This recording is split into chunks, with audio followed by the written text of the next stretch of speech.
Este libro no está firmado con seudónimo, aunque lo parezca. Yo nunca había reparado en mi nombre, ya que siempre me ha resultado familiar, hasta que un día me dijo Gloria Fuertes: «Oye, ¿de verdad ese es tu nombre? Parece como de judío converso o algo así». Me hizo muchísima gracia. Luego se puso de moda 100 años de soledad. Todo el mundo vivió ese siglo página a página. Y de repente alguien de aquí me dijo: «¿Te has fijado que tienes nombre de cura de Macondo? María de los Dolores de la Fe». Pero es mi nombre. Teresa, vamos a empezar por lo más básico, por el nombre de tu madre. ¿Qué tiene que ver lo de judío converso con María Dolores de la Fe? Porque los judíos conversos, precisamente para demostrar su conversión, se ponían nombres religiosos. Entonces todos los San Pedro, San Julián, San no sé qué, eran nombres de judíos conversos y de la fe, y más en el caso de mi familia, de mi abuelo, era de la fe y cruz. O sea, como doblemente. Entonces, su nombre sí que parece como Dolores de la Fe, como, digamos, y otra tía mía es Paz de la Fe. Todo parece como seudónimos más que nombres, que es la anécdota con Gloria Fuertes, que le decía que tenía nombre de seudónimo, ¿no?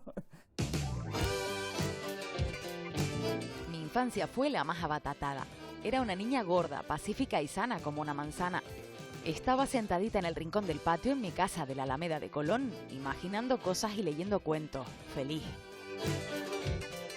Estamos hablando de una mujer que tuvo desde su infancia muchísimo amor por los libros y por las letras. ¿Dónde comienza ese vínculo con la literatura? Mi madre era la menor de 8 hermanos. Entonces sus hermanas mayores eran casi unas segundas madres, le contaban cuentos, ella se aprendía de memoria los cuentos y los leía. Entonces ella siempre contaba que aprendió a leer sola porque se sabía de memoria los cuentos que le contaban. Y luego en mi casa siempre hubo libros, ¿no? Los libros y mi infancia, y nuestra infancia siempre estuvo rodeada a veces de demasiados libros. Ella tenía amor por la literatura y esa fue su pasión casi toda la vida: leer, escribir, hablar de libros, estar al tanto de las novedades. Era una cliente excelente de las librerías porque lo compraba todo lo que podía. En ese sentido, la lectura y los libros eran su gran pasión.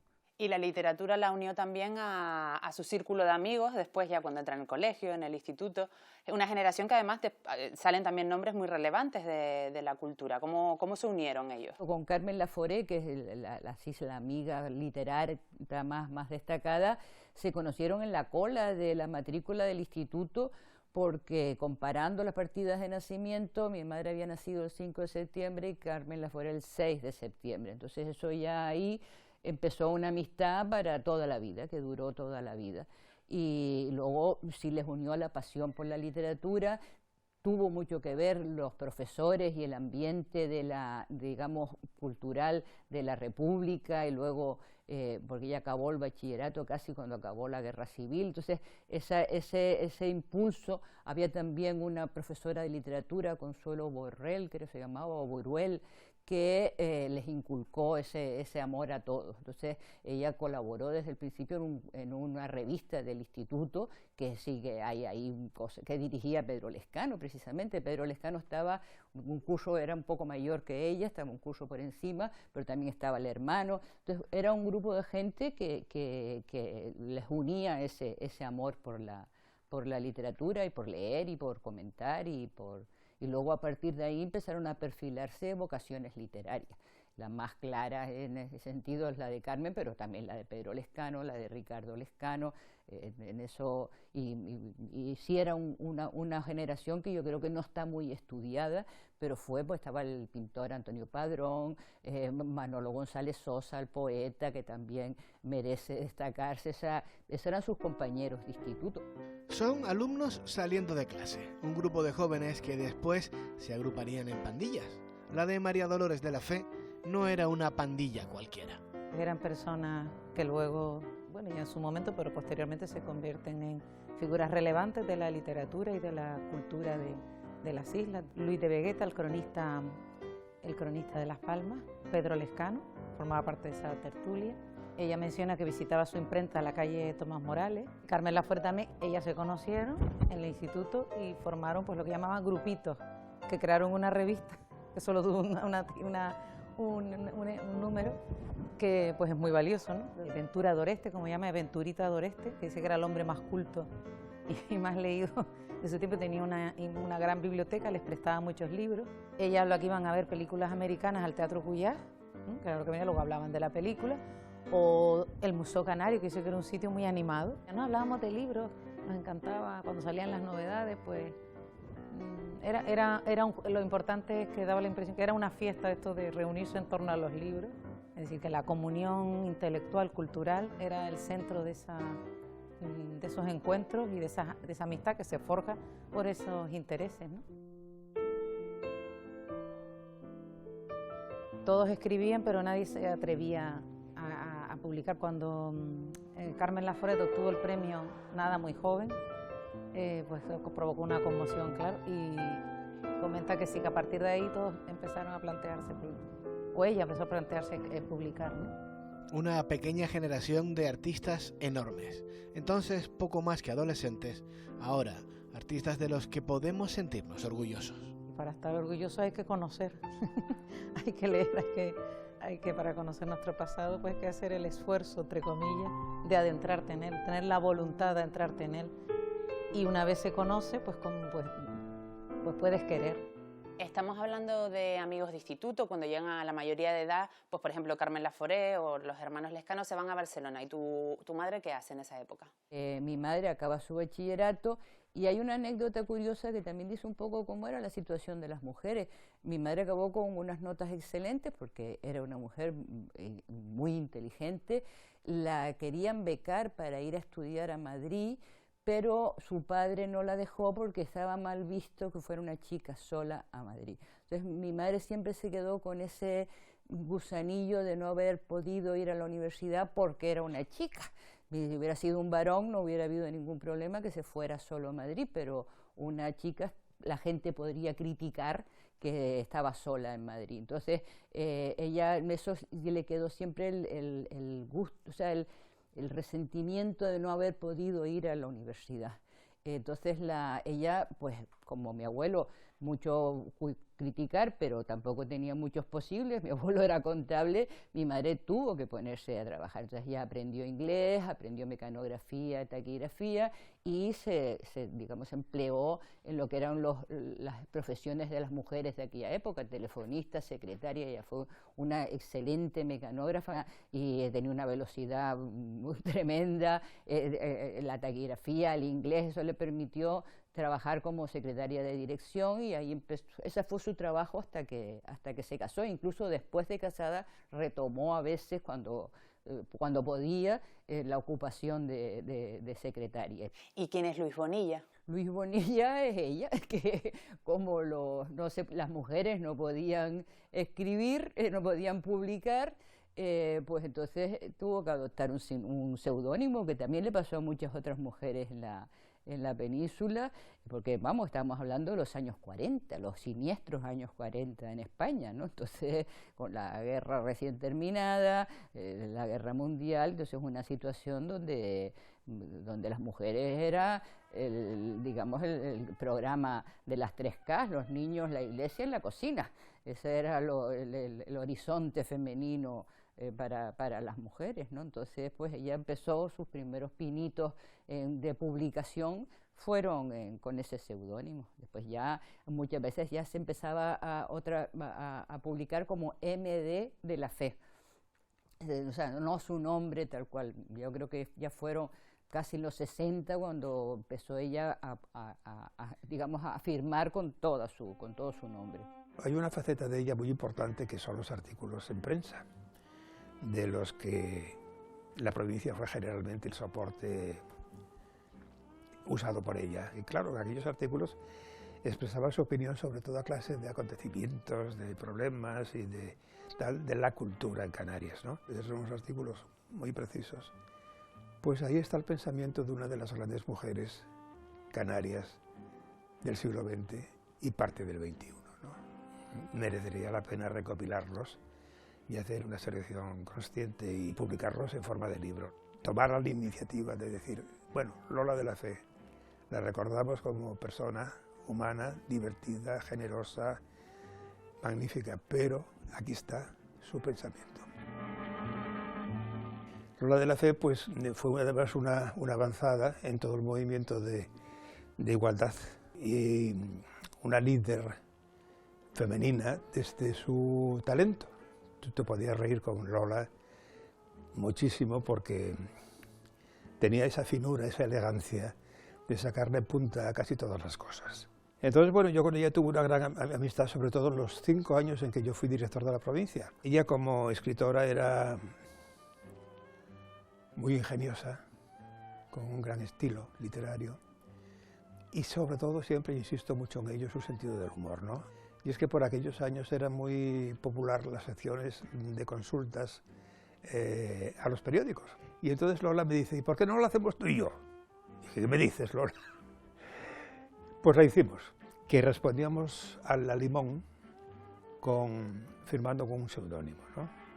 Y aquella para mí fue una época de relación muy intensa con Lola de la Fe, Lolita querida, porque, claro, realmente aquella sección, aunque salía una vez a la semana, pues había que hacerla con seriedad, con sentido, y sobre todo con un enorme respeto a los problemas que los lectores te planteaban, ¿no? Y aquello tenía mucho éxito, la verdad.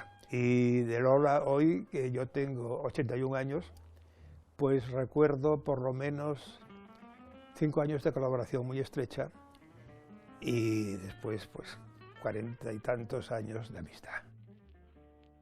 Escritora, articulista, investigadora, secretaria de dirección y, como ella misma se definía, una novelera tremenda. ¿De dónde sacaba el tiempo para hacer todas estas cosas? Pues yo creo que su secreto era que no se apuraba, lo hacía, ella siempre decía, no, todo al golpito, todo sale.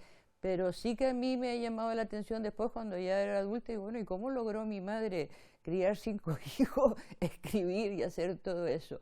Pues lo hizo, o sea, yo creo que en eso las mujeres tenemos el arte de sacar el tiempo o inventárnoslo, pero lo sacó. No solo era escribir, no solo era sino leer. Mi madre leía muchísimo y estaba al tanto de todas las novedades literarias, se leía las reseñas, las críticas, en ese sentido era una eminencia. En cuanto a crítica literaria, no tenía nada que envidiarle a cualquier filólogo o cualquier crítico literario actual, ¿no? Pero yo siempre la recuerdo a mi madre o leyendo o pegada a la máquina de escribir. Y a veces también a mano, pero sobre todo ella era muy de máquina de escribir. Nunca le gustaron los procesadores de texto, que yo pensé que iba a ser una revolución para ella, y no, ella su máquina de escribir pasó de la mecánica a la eléctrica y ahí se quedó con la máquina eléctrica, pero siempre tenía un rato y ponía el caldero al fuego y se iba y escribía algo y volvía así como muy en ese, yo creo que era eso, hacía las cosas al golpito y se iba organizando. Mientras hacía la comida, pues ella aprovechaba y hacía otras cosas. A la olla a presión, sin cuya ayuda este libro no se hubiera cosido. ¿Y qué papel jugó el humor en su vida? Ella era humorista, ella le sacaba siempre partido a las cosas. Tenía uno de sus lemas era no dramatices, entonces siempre le buscaba el lado simpático de quitarle tragedia y drama a los asuntos, y entonces era muy graciosa.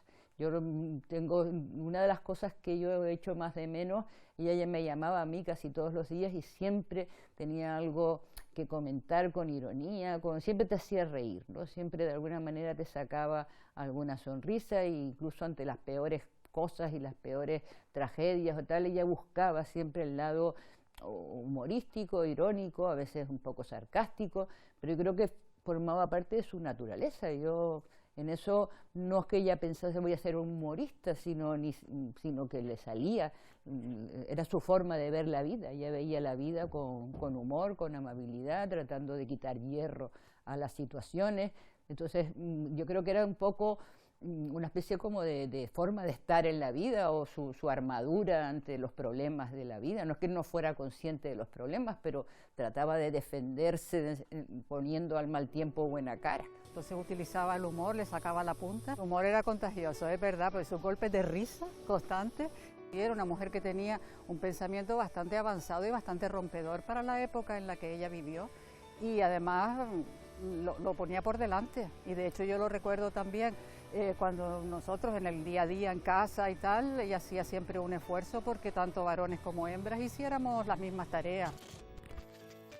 Yo toda mi infancia la pasé viviendo en la Alameda de Colón y allí hay un monumento que está Colón con su melena muy bonita y una blusita toda rizada de encaje, pero lo tenía adentro. Y de repente un día, precisamente en mi cocina, haciendo arroz a la cubana, me di cuenta y dije, pues claro, es Colón una mujer. Ella creía en eso, ella se documentó y ella pensó mucho en esa teoría y la puso y sabiendo de sobra cómo iba a caer en la España de los años 70 y con un presentador como Íñigo que mostró su escepticismo desde el principio muy claramente, ¿no? Dice, ni más ni menos, que Colón, Cristóbal Colón, era una mujer. Y así lo ha escrito en un libro que, aunque apareció hace 2 años, vuelve de nuevo ahora a la máxima actualidad. ¿Es cierto que piensa usted que Colón fue mujer? Claro que sí, no solo lo pienso, sino que lo creo. ¿No es esto un poco menospreciar a Colón? Yo creo que no, que es lo contrario, doblar el valor de su figura. Imagínese la situación de la mujer en los tiempos de Colón. Se lo tomó como siempre muerta de risa. Además le lanzó allí un canarismo que Íñigo lo dejó bastante descolocado, ¿no? Le dice, bueno, ¿usted por qué ha venido aquí? Dice, me dejé coger la camella. Y Íñigo no supo cómo interpretarlo. Y eso era una muestra de su sentido del humor, como diciendo, bueno, me da igual lo que piense. y le daba la importancia que le daba, no era, se echaba más flores de las que correspondían, ¿no? De hecho, el primer libro que publica tiene mucho humor, que es este que tienes aquí, ¿no? Sí, es este Happenings para Jacob, que realmente son una recopilación de cosas publicadas en los periódicos. Ella aquí recopila parte de su obra, hace una selección personal y es humor, claro, que es por lo que la incluyeron en una antología y en una exposición sobre el humor absurdo en España, porque precisamente era humorista. Estamos hablando del año 1972, alrededor de los 50 años tenía ella ya, y es la primera obra que publica. ¿Por qué se decidió a hacerlo? Pues porque le insistió mucho Manuel Cerezales, que era el marido de Carmen Laforet, que dirigía, estaba ahí en Ediciones Destino, novelas y cuentos. Entonces, él fue un poco el que la animó a que recopilara, le insistió, y entonces, pues bueno, ella se ilusionó y preparó el libro, pero ella era muy modesta. Mi madre siempre pensó que sí, que escribía y tal, pero que la gran novelista y la gran escritora era Carmen Laforet. Entonces ella siempre, sí, no tenía ínfulas, no tenía un ego, ella era a veces demasiado modesta, se consideraba que no tenía categoría para eso. Una vez que le propusieron ser Premio Canarias de literatura y tal, ella dijo que no, que ni hablar, que primero se lo dieran a Manolo González Sosa, y que era un poeta reconocido, y cuando se lo dieran a Manolo ya fueran a hablar con ella, pero eso de pasar ella por delante de Manuel González Sosa ni hablar, porque el otro era un poeta que tenía obra publicada y ella no escribía sino lo que ella llamaba sus cositas.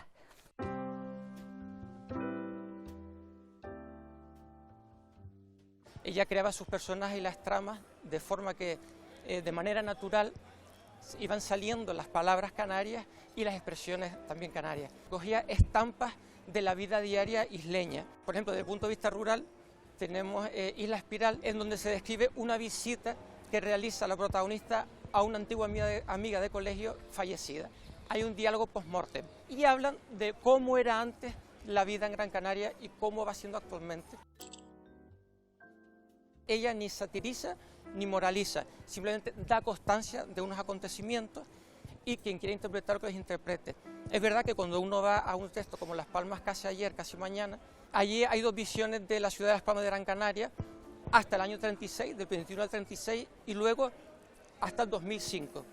Son 2 visiones de 2 épocas distintas y uno aprecia ya en los años 2000 cómo ya es una persona que ha vivido y que lamenta ciertas cosas en la sociedad como han ido cambiando, sin embargo, así todo las acepta con cariño, porque al fin y al cabo está hablando de sus semejantes. Es el sentido del humor que tiene a la hora de escribir, que aparte es una cosa que ella practicaba en su día a día, que era muy natural a la hora de escribir, y es verdad, ella es muy conversacional, espontánea, fluida, y la verdad es que es agradable y cómodo leerla. Pero como digo, también tenía otra vertiente, distintas vertientes estilísticas. De las que a mí más me gusta es la lírica, la vertiente lírica. No escribiendo poesía, sino escribiendo prosa poética. Entonces sí, hay que rescatarla sin ningún género de duda. Con su guayabera blanca y su facha de morrocoyo, tan atarrascado el pobre como si tuviera la cabeza hincada a macha martillo en los hombros, sin pescuezo apenas para ponerse ni una mala corbata, y encima algo bicácaro por más señas. Ella siempre se lamentaba que, sobre todo cuando la televisión, que se estaban perdiendo las formas de hablar canarias y que ella quería recuperarlas o quería por lo menos plasmarlas. Entonces varios de sus obras están con esa finalidad y de sus artículos, tiene muchos artículos que también recuperaba palabras y formas de expresión canaria. Ahí tiene un artículo muy gracioso de cuando se empezaron a poner de moda las bermudas, que decía que por qué se llamaban bermudas y toda la vida en Canarias a ese que forma parte del traje típico masculino canario, se llamaban las nahuetas, y entonces ella trató de conservar el término nahueta como para designar a las bermudas. Entonces siempre estaba con esa cosa, y ella, su forma de hablar era así, o sea, no es que hablara de una manera y luego, sino, no, ella siempre se expresaba como se hablaba, el hablar isleño. Y por esto se le ha enmarcado en el costumbrismo, una etiqueta que tal vez se le quede pequeña. Sí, yo creo que sí. Ella no era una escritora costumbrista. Desde mi ignorante punto de vista no lo es, ¿no? Y hablaba de muchas más cosas que las costumbres, hablaba de temas en ese sentido universales. Las mujeres sobre todo, los hombres, la familia, el trabajo, algunos temas de actualidad de los distintos momentos de la historia de España, así. Y viéndolo todo a través de un fonil, lo ancho para ellos, lo estrecho para las mujeres. Lo de reflejar la forma de hablar canaria es un estilo más bien, porque cuando la lees de lo que estás leyendo es hablar de temas muy profundos, el papel de la mujer muy importante y sobre todo teniendo en cuenta la época en la que estaban, que no era fácil ni darse cuenta ni hablar sobre ello, de la muerte, de la amistad. ¿Cuáles eran los temas que más le interesaban? Yo creo que a mi madre le interesaba todo, o sea, una curiosidad inmensa por las cosas y por lo que llamaba las novedades y cómo era la juventud y cómo pensaban. Es decir, creo, todo no le interesaba. Vamos a ver, por ejemplo, la política en general no le gustaba, le aburría. Pero, por ejemplo, los temas, digamos, eternos, como es el amor, la amistad, las relaciones, la familia, todo eso, que siempre están ahí de una manera o de otra, eso le interesaba mucho, sobre todo el tema de las mujeres. No tanto en el sentido de hacer una causa política de defensa de los derechos de las mujeres, pero sí reivindicar que las mujeres eran igual a los hombres, o sea, que podían ser tan capaces o tan poco capaces para las cosas, que la capacidad no estaba en el sexo, sino estaba en otras cualidades, y que ahí sí que ella siempre protestó y con ironía, nunca con acritud, poco en ese sentido. Ella siempre defendió mucho la igualdad de los sexos y el derecho a la educación, quizá por su experiencia, por no haber podido estudiar por ser mujer. Entonces, a mí por lo menos me insistió, tú no te cases, tú estudia, acaba tu carrera. Es decir, la educación y el tener un medio de ser independiente económicamente, por lo menos conmigo insistió muchísimo. Qué pobre envidia sin recompensa, sin esperanza, que es lo peor de la envidia. Qué extraño afán de poderío, de posesión sin poder tener, sin saber poder. ¿Cómo era posible envidiar hasta la pobrea del pobre, la amargura del amargo, la muerte del muerto? ¿Consideras que los temas de los que hablaba están hoy de actualidad todavía? Sí, los temas de las mujeres, en principio parece que en las leyes hemos avanzado, pero en la realidad no. O sea, yo estoy mucho mejor que lo que estaba ella, claro, a mí no me impidieron estudiar y siguen habiendo avances en ese sentido, y sobre todo hay un movimiento de reivindicación y de lucha por esas igualdades, ¿no? En ese sentido, los temas sí siguen estando ahí, porque los temas que a ella le interesaban, los temas más, a veces, pues yo qué sé, la amistad, esos son temas eternos, son temas que los podemos ir disfrazando o vistiendo con cada cultura y con cada época, pero ahí siguen estando. De actualidad está también la reivindicación identitaria a través de la forma, el español hablado en Canarias, algo en lo que ella fue una precursora. Sí que era un tema que le preocupaba, y su amor a la tierra. O sea, mi madre se sentía muy de su ciudad, de hecho, cuando la nombraron hija predilecta se encontraba, fue una gran satisfacción, porque ella quiso muchísimo a Las Palmas y a la isla de Gran Canaria, y es verdad que es un tema que ahora está más así, la identidad, pero antes no se llamaba identidad, pero sí se llamaba amor a la tierra, y entonces ella tenía amor a su tierra y a sus costumbres, ¿no? Incluso en la forma de reivindicarlo, me refiero, ella escribía tal cual se hablaba, incluso a veces fonéticamente, algo que ahora se está empezando a hacer y se está poniendo en valor, además, y ella lo hacía hace décadas. Sí, me acuerdo que ella se quejaba siempre, porque tenía amigas que eran locutoras de radio, que en Radio Nacional, o bueno, que durante un tiempo casi fue la única, obligaban a las Canarias a hablar peninsular, y ella se indignaba, precisamente porque decía, bueno, ¿por qué no podemos hablar? Pues no, había que hablar el español de Valladolid, pronunciando las zetas, las cs, las s, todo las jotas, las g. Entonces, eso sí siempre le indignó. Ella reivindicaba la forma de hablar canaria, y porque era la que ella hablaba. No solo leía muchísimo, sino que era muy, muy inteligente. Creo que si él, en vez de dedicarse a esto, se hubiera puesto a escribir novelas, también hubiera tenido éxito, porque escribía con una corrección exquisita, ¿sabes? Y por ese amor por las palabras, sin querer, le salía todo enriquecido. Yo estaba investigando sobre el escritor Pancho Guerra. Su sobrino, Miguel Guerra, me puso sobre la pista de que una de sus mejores amigas seguía viva, y era María Dolores de la Fe. Era mucho más joven que Pancho Guerra, tenía 12 años menos. Lo que me contaba es que había un grupo de jóvenes que estaban muy interesados por la cultura, en Las Palmas de la posguerra. Se reunían para hacer tertulias y sobre todo para trabajar obras de teatro. En estos encuentros estaban pues Pancho Guerra, Pedro Lescano, Paquita Mesa, también personas del entorno de la escuela Luján Pérez. Nos contaba cómo sorteaban la censura, porque ellos primero trabajaban en autos sacramentales y luego los llevaban a otros locales, a otros espacios, de otra manera, para poder también divertir y expresar lo que sentían. Es verdad que se les tilda de costumbristas, porque el costumbrismo es un cajón desastre donde va todo lo que suena a canariedad, pero en sus escritos lo que hacen es rescatar un momento y un momento en movimiento de sus conciudadanos.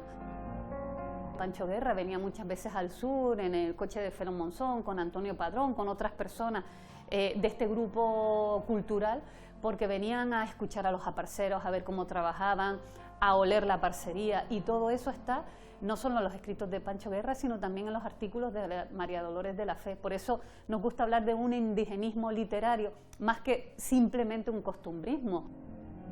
A nadie se nos escapa que Pepe Monagas puede ser nuestro pícaro canario, como pudo ser también el pícaro Lazarillo. Por eso te decía que supieron imbrincar muy bien en sus escritos lo oculto con lo popular. Vemos mucha mención lorquiana en los textos de Pancho, pero también en muchos artículos de María Dolores de la Fe. Para eso tienes que tener técnica, cultura, bagaje, y también interesarte por tu entorno, por tu contexto, y por eso ellos son tan enriquecedores a la hora de utilizar nuestro lenguaje. Ella contaba mucho una anécdota que a lo mejor puede ilustrar esto. Cuando ella iba a Madrid y visitaba a Pancho Guerra, les gustaba ir a la ferretería a comprar 1 kilo de tachas, simplemente a ella le daba por reírse, y Pancho se quedaba muy serio porque, claro, el ferretero no sabía lo que era una tacha. Pues eso sirve para valorar el vocabulario que tanto han enriquecido sus escritos, y también, por supuesto, a la sociedad canaria. con lo importante que fue para las letras canarias y para nuestra cultura, ¿por qué rechazó entrar en la Academia Canaria de la Lengua cuando se lo ofrecieron? Por modestia, pues, porque porque ella decía que ella no tenía categoría, no tenía estudios universitarios, eso siempre fue su complejo de inferioridad, por eso ella cuando logró entrar en peritia y doctrina en la Universidad de Las Palmas y cursó esos 3 años, fue para ella como el sacarse una espinita que tenía clavada desde su juventud. Yo creo que una academia parece que es de gente pues titulada, universitarios. Ella tenía ese complejillo de que ella no tenía título universitario. Ella se quedó muy contenta cuando David Pulido hizo su tesina sobre ella. Me acuerdo que estaba feliz porque sí se vio como muy valorada que la gente joven se estuviera interesando por su obra. En ese sentido, estaba muy orgullosa de esa cuestión. Y luego los homenajes que recibió cuando entró en el Museo Canario también se sintió plenamente reconocida y sacó una de las obras más leídas, que es Las Palmas casi ayer, fue el discurso de entrada en el Museo Canario.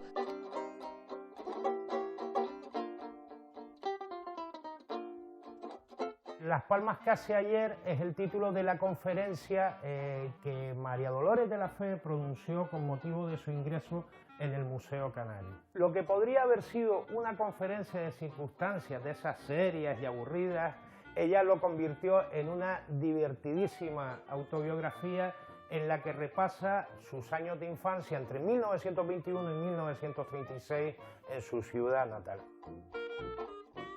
Tras lo que podría parecer un simple relato de costumbres, ella con sencillez, con el sentido del humor que la caracterizaba, desliza inteligentes y sutiles apreciaciones sobre la condición humana y sobre la vida en sociedad.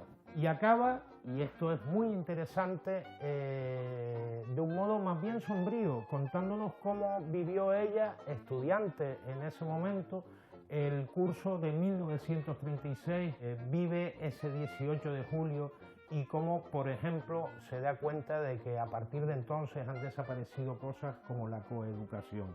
Son temas de los que podemos hablar hoy en día en público con mucha libertad.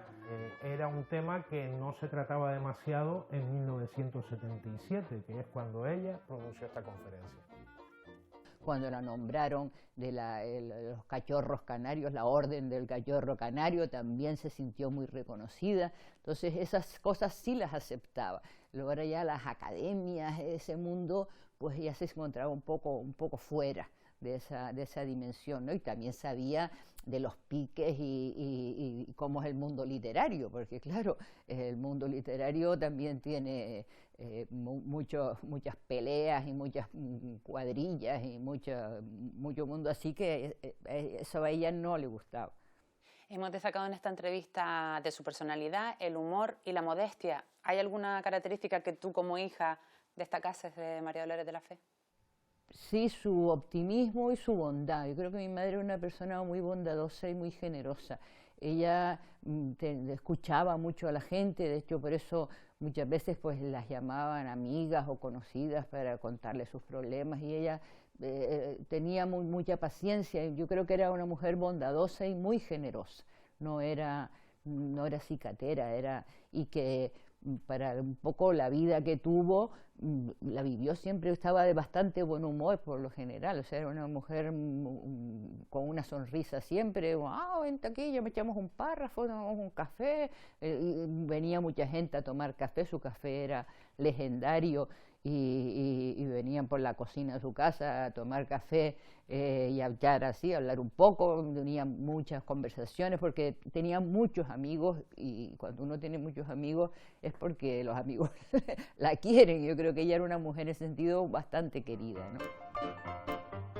La verdad que mi madre, al ser una mujer tan sociable, bueno, y mi padre también, siempre vimos un montón de gente conocida, digamos, del mundo literario y cultural, lo vimos por allí por casa, ¿no? Además de Manolo González Sosa, que era íntimo amigo de mis padres. Esto también vimos a Camilo José Cela. Coño, por ejemplo. Me acuerdo además ese hombrón tan grande, esto allí hablando a gritos como hablaba él y demás, fumando, tal. Bueno, nos impresionaba muchísimo. Claro, me dijo un periodista muy ingenuamente, ¿le parece a usted bien haber recibido el Premio Nobel de Literatura? Y dije, hombre, sí, me sorprendió mucho porque yo esperaba el de Química. La bailarina Gladys Alemán, una bailarina venezolana que estuvo por ahí. Gloria Fuertes estuvo quedándose en casa un mes allí invitada por mis padres. Y ahora a envejecer bien, como el Jerez, ser también útil de viejo, ser oloroso, ser fino, no ser vinagre, ser vino. Era muy generosa también con Paquita Mesa, la actriz, que era una actriz estupenda y una imitadora excelente, y bueno, lo tenía, realmente valoraba muchísimo a todas esas personas, y a veces algunas veladas literarias de esas quedaron, digamos, recuerdos, ¿no? Como por ejemplo una noche que estuvo Agustín Millares, Efraín Subero y creo que Pino Ojeda también. Hicieron un poema que lo escribieron, entre todos escribieron y se quedó en una libreta que estaba guardada entre los recuerdos de mi madre y ahora pertenece al fondo de la universidad.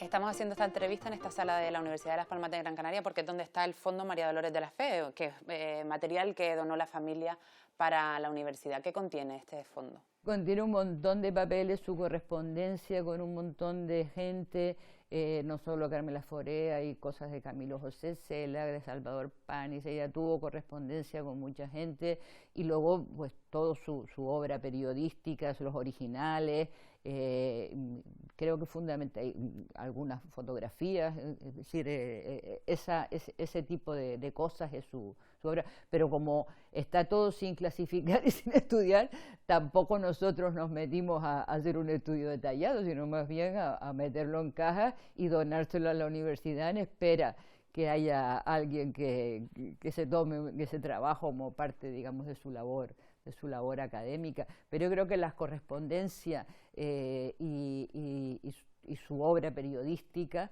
es lo más importante que contiene, ¿no? Estamos en 2021, estamos celebrando el centenario de su nacimiento. ¿Qué queda por hacer? ¿Qué proyecto queda pendiente en cuanto a su obra? Yo creo que estudiarla. Vamos a estudiarla o recuperarla. La familia, mi hermana y un primo mío estamos haciendo una selección, hemos hecho ya una selección de artículos con intención de publicarlo, estamos en vías de eso y sí que queríamos en ese sentido que no se perdiera. Porque, claro, el periódico, ella misma lo dice, es flor de un día. Entonces, al día siguiente ya es viejo y así te van a volver las cosas. Entonces, sí que me parece que hace falta que las generaciones nuevas de la universidad y eso, pues, la valoren o la sitúen dentro de su tiempo y dentro digamos, de la cultura canaria en su dimensión. Pero sí que me parece que ahí queda mucho por hacer, queda mucho por estudiar, ¿no? Pues Teresa, muchísimas gracias por acercarnos un poquito más a la figura de tu madre en lo personal y sobre todo en lo literario y en lo periodístico. Muchísimas gracias. Gracias a ti por acordarte y por sacarla a la luz, ¿no? Optimista, divertida, generosa, humilde, observadora, querida, admirada, curiosa, incansable. La vida de María Dolores de la Fe fue, como sus obras, una mezcla de talento y amor por su tierra. Nos regaló en cada libro, en cada artículo, un retrato de nuestra tierra, pero también de la sociedad y sus transformaciones, del ser humano y sus miserias y virtudes. Celebramos los 100 años de su nacimiento con el deseo de recordarla con la misma alegría con la que ella regaló cada palabra.